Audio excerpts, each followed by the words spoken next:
Rajkot મહાપાલિકામાં water workers અને વેરા વસૂલાત શાખાના સંકલનનો અભાવ હવે શહેરના આર્થિક સ્વાસ્થ્ય માટે ગંભીર જોખમ ઊભું કરી રહ્યો છે. એક તરફ કેન્દ્ર અને રાજ્ય સરકારની 20 જેટલી સરકારી કચેરીઓ પાસેથી પાણી વેરા સહિત વિવિધ વેરાની ₹100 કરોડની બાકી રકમ વસૂલવા માટે મિટિંગોનો દોર ચાલી રહ્યો છે, ત્યારે બીજી તરફ શહેરમાં કુલ 30,000 જેટલા ભૂતિયા નળ જોડાણોની સમસ્યા સામે આવી, જેના કારણે મહાનગરપાલિકાએ આશરે ₹225 કરોડ જેવી તોતિંગ રકમની માંડાવાળ કરવાની તૈયારીઓ કરવી પડે તેવી સ્થિતિ ઊભી થઈ છે. આટલી મોટી રકમ હવે પાણીમાં ગઈ હોવાનું લાગી રહ્યું છે. જો કે અધિકારીઓ દ્વારા તપાસ કરવામાં આવી રહ્યું હોવાનું રટણ કરાયું છે. મનપાને સૌથી મોટું આર્થિક નુકસાન 30,000 જેટલા ભૂતિયા નળ જોડાણની સમસ્યાને કારણે થઈ રહ્યું છે. આ જોડાણો પરનો બાકી વેરો ₹225 કરોડ જેટલો છે.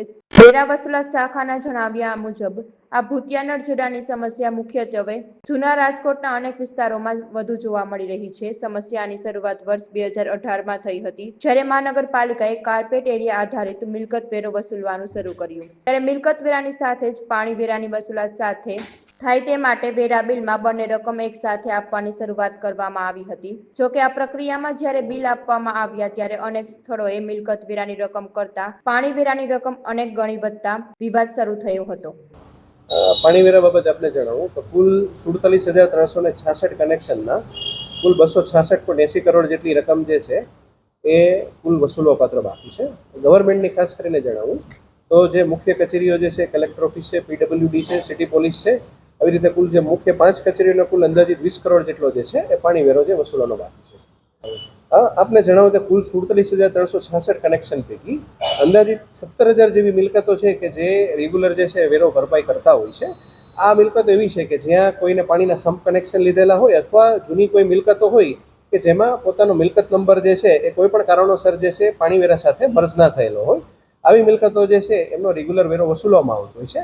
આ સિવાય અંદાજિત 30,000 જેવી મિલકતો છે કે જેનો નિયમ અનુસાર વેરો જે છે એ રાજકોટ મહાનગરપાલિકા દ્વારા અથાગ પ્રયત્ન કરવા છતાં પણ વેરો વસૂલવા થતો નથી. જો એના કારણોમાં આપણે જઈએ તો સામાન્ય રીતે જે છે એમાં એડ્રેસની અંદર જે ખૂબ અપૂરતા સરનામા હોવા, ફક્ત જે છે એમાં રાજકોટ શહેરનો ઉલ્લેખ હોવો, ઘણા કિસ્સાઓમાં મોબાઈલ નંબરનો ઉલ્લેખ ના હોવો, ઘણા કિસ્સાઓમાં જે છે એમાં ટાઉન પ્લાનિંગ શાખા દ્વારા કોઈ પણ મિલકતોનું ડિમોલિશન થઈ ગયું હોય પરંતુ હાલ અમોના કનેક્શન અત્રેના રેકર્ડમાંથી કનેક્શન કેન્સલ ના થયેલા હોય, ક્યારેય જે છે એ રાજકોટ મહાનગરપાલિકા દ્વારા રોડ વાઇડનિંગ કરવામાં આવેલો ત્યારે પણ મિલકતો ડિમોલિશન કરવામાં આવતી હોય છે. તો આવા કિસ્સાઓની અંદર પણ જે છે એ તેઓની વિગત અત્રેની કચેરીમાં મળતી ના હોય તેથી પણ આવા કનેક્શનો રદ થતા નથી. અને ઘણા કિસ્સાની અંદર મુખ્ય માલિકનું નામ અત્રે ટેક્સના રેકર્ડ પર હોય પરંતુ ટેનન્ટે કોઈ પણ પ્રકારનું અલગથી કનેક્શન લીધેલું હોય તો ટેનન્ટ ખરેખર કઈ જગ્યાએ આવેલો છે કે કયા મૂળ મિલકતના બિલમાં આવેલો છે તેની પણ વિગતો શોધવામાં ખૂબ તકલીફ પડતી હોય. તેથી આ કિસ્સાઓને ધ્યાને લઈ અને વેરાની વસૂલાત જે છે, પાણી વેરાની વસૂલાત એ નથી થઈ રહી કે ઓછી થઈ રહી છે. 30,000 કનેક્શનનું જો આપણે વાત કરીએ તો એ અંદાજિત જે છે એ ₹225 કરોડની અરાઉન્ડ જે છે એમનું જે છે ડિમાન્ડ થવા પાત્ર થાય. રાજકોટ મહાનગરપાલિકાએ જે છે તબક્કાવાર આનો પ્લાન પણ બનાવેલો છે. પ્રાથમિક તબક્કે જે છે એ અમે તમામ જે મિલકત ધારકોને જે બિલ મોકલીએ છીએ તેવી રીતે જે છે મોટી રકમના બાકીદારોને આ વખતે સાદી ટપાલ તેમજ સ્પીડ પોસ્ટમાં પણ જે છે બિલ મોકલવાનો રાજકોટ મહાનગરપાલિકા દ્વારા પ્રયત્ન કરવામાં આવેલો હતો. જે મિલકતોની અંદર જેમાં મોબાઈલ નંબર અવેલેબલ છે અને જેના ચોખ્ખા સરનામા અવેલેબલ છે ત્યાં રૂબરૂપ જઈ અને ટીમો દ્વારા બિલની બજવણી કર્યા બાદ પણ જો મિલકત વેરો કે પાણી વેરો ના ભરપાઈ કરવામાં આવે તો તેઓનો જે છે નળ કનેક્શનની કપાત કરી અને જે કિસ્સાઓમાં કે જેમાં શોર્ટ એડ્રેસ મેં કીધું જે હમણાં ગયા રીઝનો આપણે સમજાવ્યા કે ભાઈ ડિમોલિશન થવું, ટીપીનો રોડ વાઇડનિંગ થવો, ટેનન્ટના નામથી કનેક્શનો, આવા કોઈ કિસ્સાઓની અંદર જે છે એમાં રાજકોટ મહાનગરપાલિકા ભવિષ્યમાં જે છે એમાં અલગથી ટીમને ઉતારી અને ડોર ટુ ડોર સર્વે કરી અને ત્યારબાદ પાણીનું કનેક્શન છે કે એની ખરાઈ કરી અને પછી જે છે આ વેરા વસૂલવાની કાર્યવાહી હાથ ધરવામાં આવનાર.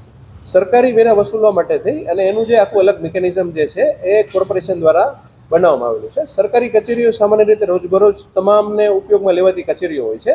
તેમાં કોર્પોરેશન દ્વારા જે છે તેમાં કોઈ શિક્ષાત્મક પગલાં લેવાની જગ્યાએ તેઓના જે હેડ ઓફ ધ ડિપાર્ટમેન્ટને જે છે એ નાયબ કમિશનરશ્રી તથા કમિશનરશ્રી દ્વારા જે છે એ ડીઓ પત્ર લખી અને તેઓને મહત્તમમાં મહત્તમ રકમ જે છે એ ચાલુ ફાઇનાન્શિયલ વર્ષમાં જે છે કેટલી ઝડપથી ભરી દે અને સરકારમાંથી જે છે ગ્રાન્ટ ઝડપથી તે લોકો મેળવે અને રાજકોટ મહાનગરપાલિકાના લેણા ચૂકવે તે બાબતની કાર્યવાહી જે છે એ ડીઓ લેટર લખીને કરવામાં આવે છે.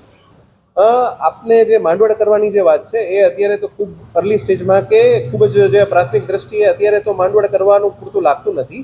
જ્યારે રાજકોટ મહાનગરપાલિકા દ્વારા જે છે તમામ ટીમો જે ફિલ્ડમાં ઉતારી ને જો તેઓનો રિપોર્ટ જે છે આ બાબતનો આવે કે હાલ જે છે કદાચ ફિલ્ડમાં આવા કોઈ કનેક્શન ના મળી આવે તેને ધ્યાને લઈ અને ભવિષ્યમાં કદાચ આ મુજબની કાર્યવાહી જે છે કદાચ હાથ ધરવાની થાય.